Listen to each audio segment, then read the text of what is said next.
What's good? Doing another one of these nice commentaries. Like super tired right now too, because I just got back from the gym and I haven't really slept that well. Like I didn't sleep that well last night, so it's gonna be a lot harder than usual to like talk normally.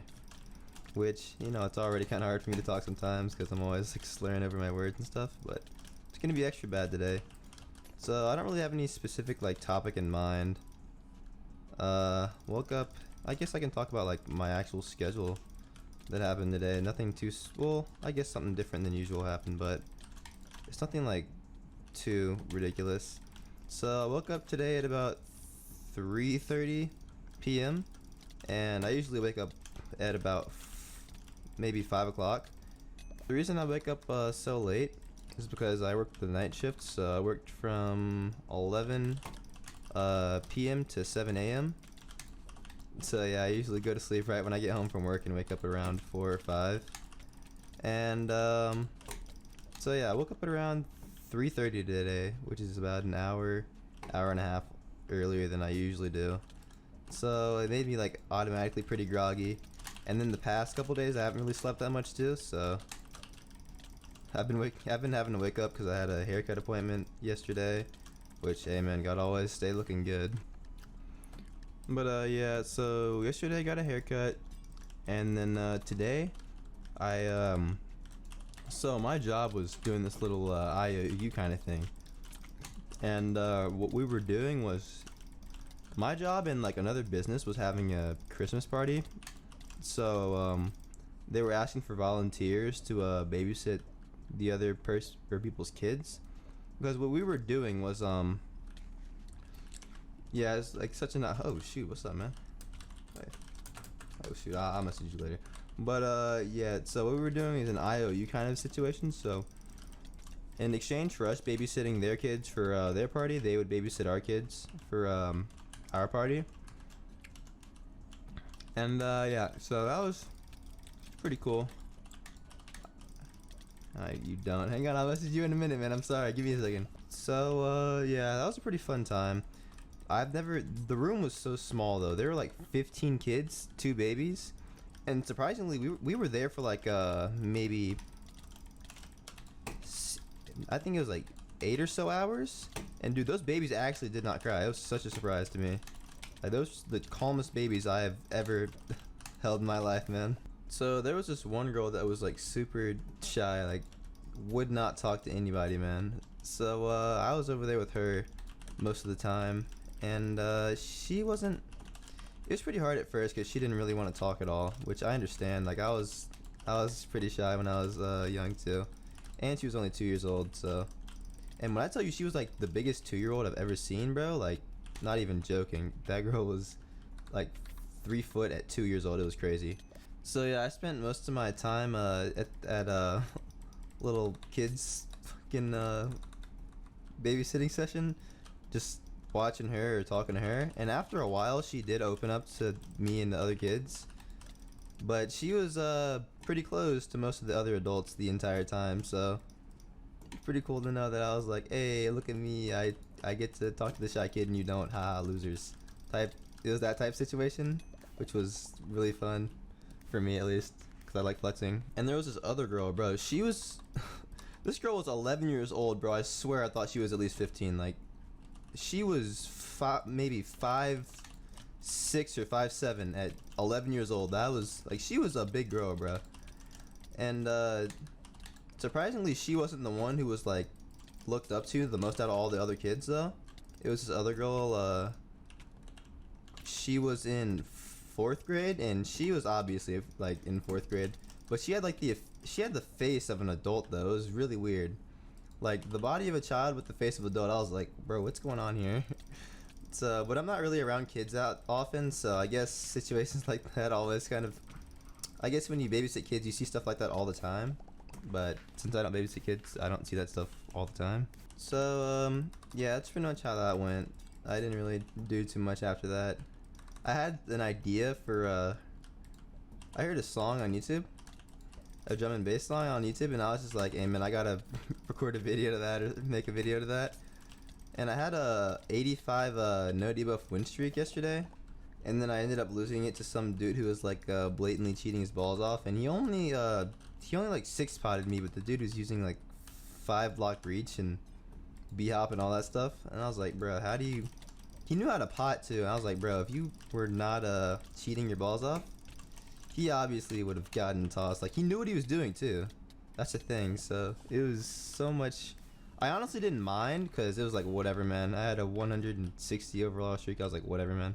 And so yeah, that pretty much was over. But I could have, if I had recorded, I would have had so many clips, and that would have been like a nice, real nice video that I could have made. And it's like one that's super easy to edit stuff to as well. So that would have been really cool. But I didn't really record. So I probably should have started recording when I hit at least like a maybe 20 streak. And I'm finally starting to wake up a little bit too, but I know that the moment I stop oh my god, the moment I stop recording, I'm just gonna get tired, probably just gonna go to sleep right after I finish this. Like, edit it up and let it render while I'm sleeping. Yeah, that'll probably be cool. And the thing about commentaries is that they're really easy to edit too. You kind of just throw clips together and cut where you need to, and that's about it. There's no like special effects or anything. So it's like super nice because I'd never really, whenever I edit maybe a 4-minute combotage, that takes like an hour or two for me, because it just, not only am I not that really that good at editing, but it just takes me a minute to find what I want to do. Or like I'll be trying to find little tunes that I don't know how to do. So, or either that, or I'll just like be looking up how to do small things on YouTube. Like, it took me the longest to figure out how to change velocity or the volume on videos, and it wasn't just like that little slider on. Oh, that guy. Yeah, you ain't having a good time, are you? But yeah, it took me like the longest amount of time to figure out how to change like the volume, like when I say volume, I mean like velocity, but like for sound, so where you can make it higher or lower at certain points. Yeah, it took me the longest to figure that out. I don't know why. And I'd been trying to find out about it for so long too. So when I finally like figured out how to do it, I was like, let's go, man. And that's what I used in my last combotage I made. Or no, not the last one, but the one before the last. The next time I make a video with like myself talking or any sort of audio like from the video, like it sounds so clean to do. Like, it really is just so much cleaner than you think it would ever be. You're having a, yeah, okay, you're just gonna, I bet. I love doing this. The knockback on here is like so weird though. Look how low it is, man. Oh wait, tonight? Oh, I already pearled. That's unfortunate. But what was I gonna say? Oh yeah, well, I think that's. I'm just kind of like going as I play at this point. I don't really have anything specific to talk about, so it's kind of hard right now. Really, I could just be using this to like collect clips and stuff. I'm probably gonna use some of these clips in a combotage at some point in the future. Definitely some of those OP duels ones, because some of them are pretty smooth. And I'm not even like really paying that much attention either. I'm kind of just playing. There's also oh yeah, I mean, I'm talking, man, like I'm not even really trying that hard, but still he's gonna think I'm trying because I'm just good at the game. But what was I gonna say? Oh yeah, so I just started going back to using regular FOV instead of using like an FOV changer or using or turning off dynamic FOV, and I feel like it just, dynamic FOV off, like it looks clean and all, right? But it's just, I don't know, it's not as immersive as it really should be. Like when you play with normal FOV, like I use 78 FOV, it just feels a lot more immersive than using like an FOV changer. Well, I have one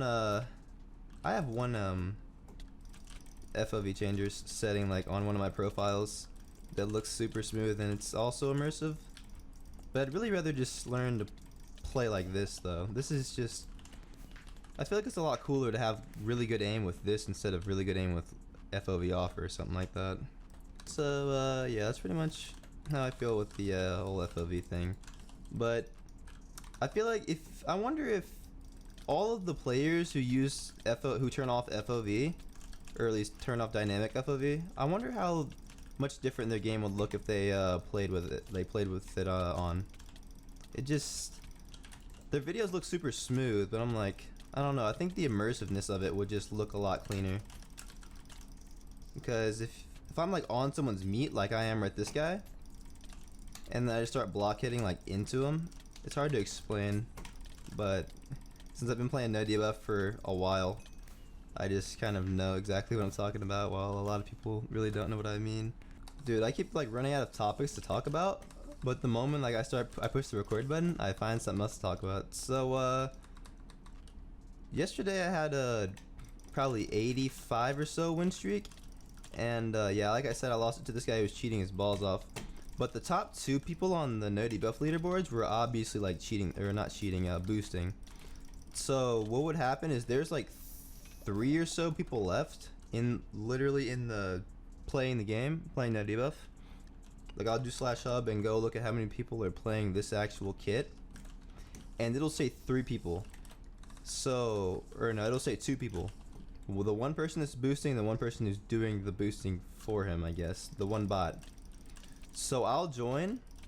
The guy's name, or the guy's number, his win streak will go up on the leaderboards, and then someone will join the lobby that I'm in and then quit like immediately, and I'll go back out and check and it says 2 people playing again. So it's so obvious that the top 2 people on the weekly leaderboards are boosting their balls off, because this happened twice within a matter of like 2 hours. Yeah, I was just playing like hypixel no debuff for 2 hours straight just because I had nothing better to do. So yeah, like this Wheelan dude and Time Man, that guy right there, I know for a fact those 2 are boosting. Like I didn't really record evidence or anything of that, but because I didn't really feel like doing all that, but still, for 100%, oh my god, it's so hard to talk right now, I'm just so tired. But yeah, 100% sure those 2 are boosting their balls off.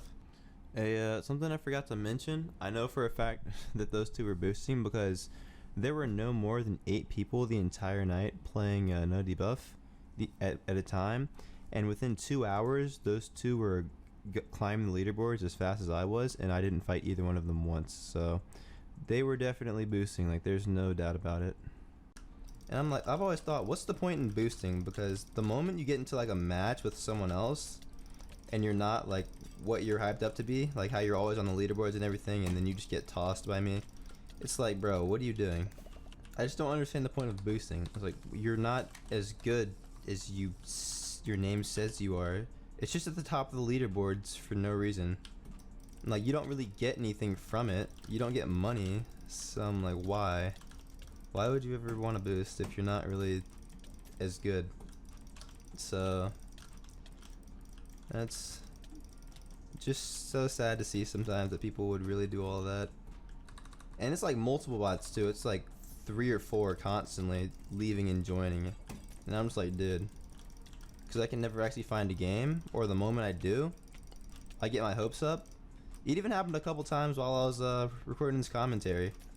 Like I'll push the record button because I push it right when the duel starts, and then they'll just leave, and it's like, dude, why? Oh my god, you wanna run some more? Bye. Alright, this is definitely gonna be the last duel, man. I'm getting tired, or well, I've been tired, but I'm getting like extra tired. It's gonna be time for me to go to sleep here in a minute. So I had a topic in mind like right before I pushed the button again. Oh yeah, I haven't played 1.18 PvP in a minute. So when I would stop playing it for a while, generally my aim would like degrade and go back to how it used to be. But now it just kind of sticks. Okay, you're cheating your balls off, man. Or are you? It's hard to tell if people are cheating at this point unless it's like super blatant because the knockback is so low. Okay, yeah, this guy's definitely cheating now. But yeah, the knockback's so low and it's really weird. So sometimes it looks like people have reach when they really don't. It just throws me off sometimes. Adios, bozo. But yeah, that's pretty much it. I've been getting quite a bit of what they call it, compliments on my commentaries, which is kind of surprising. I really didn't expect them to be like that good. I expected them to be like kind of shit can compared to what people normally do, because I take a lot of my or at least I took a good bit of dude, what's that word? Man, bro, the YouTuber days, the commentary one, what's it called? I took a lot of not interest, oh yeah, inspiration. Yeah, I was kind of like inspired by him, I guess, to do stuff like this, because it's always been kind of hard for me to talk in a normal flow, and I kind of assumed that maybe doing this would help me out with that. So, which it kind of has. I've gotten a lot better at talking to people since I've started doing this, but that's really just because I've been going out of my comfort zone. But yeah, other than that, that's pretty much it. See you, losers.